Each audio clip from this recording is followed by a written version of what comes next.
Hi, my name is Aidan Mackey. I currently run AZRoundnet. I've been playing spikeball competitively for 5 years now, 4 of which I played for my college, which is Grand Canyon University. I was the head coach and president for 2 years.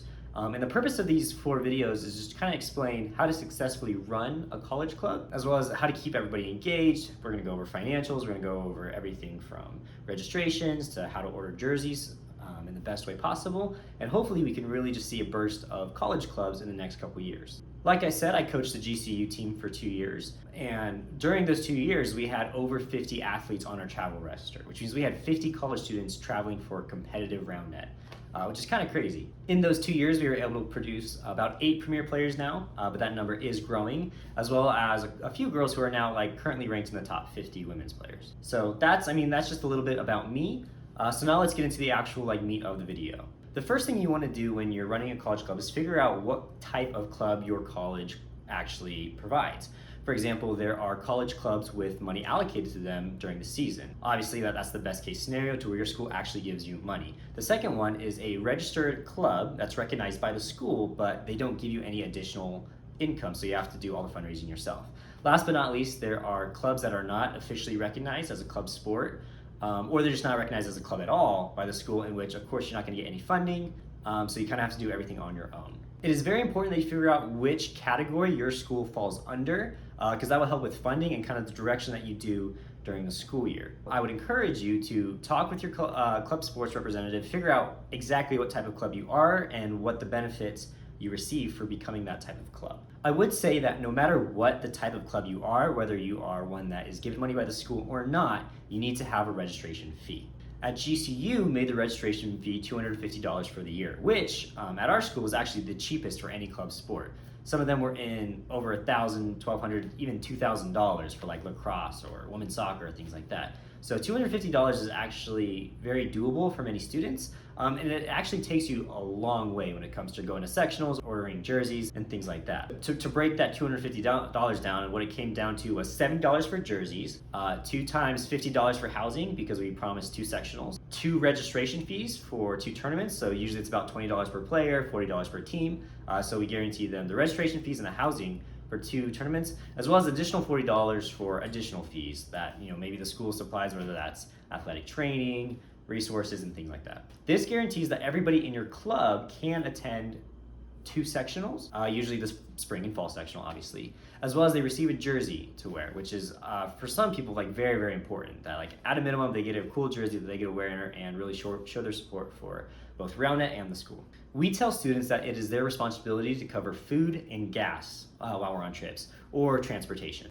Most college students don't mind because you get to do a car ride with all your friends and get to go to somewhere else, usually another state, which is pretty cool.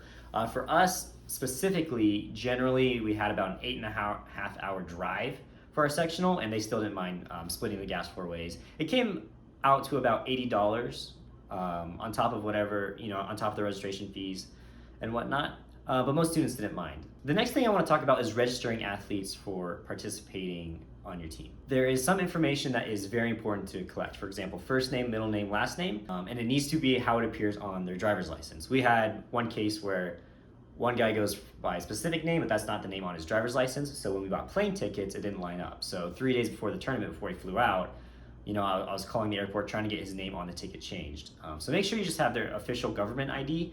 That helps a lot with travel plans, especially if you plan on doing hotels, flights, and things like that. You are also going to need their email. This helps for registering to Fuego. Also phone numbers. For some reason, they usually ask for that when you sign up for a tournament. Make sure you get their shirt and jersey size. This helps for prizes, but also obviously when you put all the jersey orders in.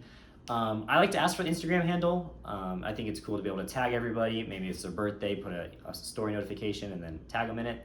And then lastly, you also need to ask for their birthday because usually Fuego also asks for that. All right, the last thing I want to talk about to wrap up this first video is talking about jerseys. I typically use VII, however, that was just recently bought out, so there's also other great options. You can support local small businesses, you can use KBS. It's really up to you, but I'm just saying there's a lot of great options out there. Usually I start designing the jersey in the summer, so June, July. I know it's getting a little bit later, we're moving into August, but you want to get designing the jersey as soon as possible. The reason is you want to be able to put the jersey order within 2 to 3 weeks of the school year starting. The reason is most schools start in August, sometimes even September, and the first sectional is in November. So that leaves you 2 months to put in the jersey order form, collect everybody's information, and allow adequate time for shipping for X amount of jerseys. In our case, like I said, it was 50 jerseys. Between printing time and shipping, we had to allow for a lot of extra time in order to make sure they come in by the sectional. Another thing that helps is to order a couple extra jerseys. These can be used for when you host local tournaments. They can be used as prizes, just like one small, one medium, one large, one women's medium. Jerseys with no names on the back so that you can hand these out. It also helps if somebody forgot their jersey or they lost it, you can bring it so that everybody can be looking the same, looking like a team whenever you show up to the sectional. Additionally, some students might struggle with that $250 registration fee or whatever number you put it at. That's okay. What I would recommend is you have a $70 deposit that kind of locks their place in, and then they can pay the rest later, whether that's monthly or whatnot. What this $70 down payment does is it locks their spot on the team, so it's a commitment, but it also allows you to purchase the jerseys because it's very important to get those ordered at the beginning, and you don't want to start the year in the red with buying jerseys for people who don't even want to be on the team. So you want to make sure that they pay that $70, get the jerseys ordered, and then you're good to go. All right, I hope that this first video has been helpful.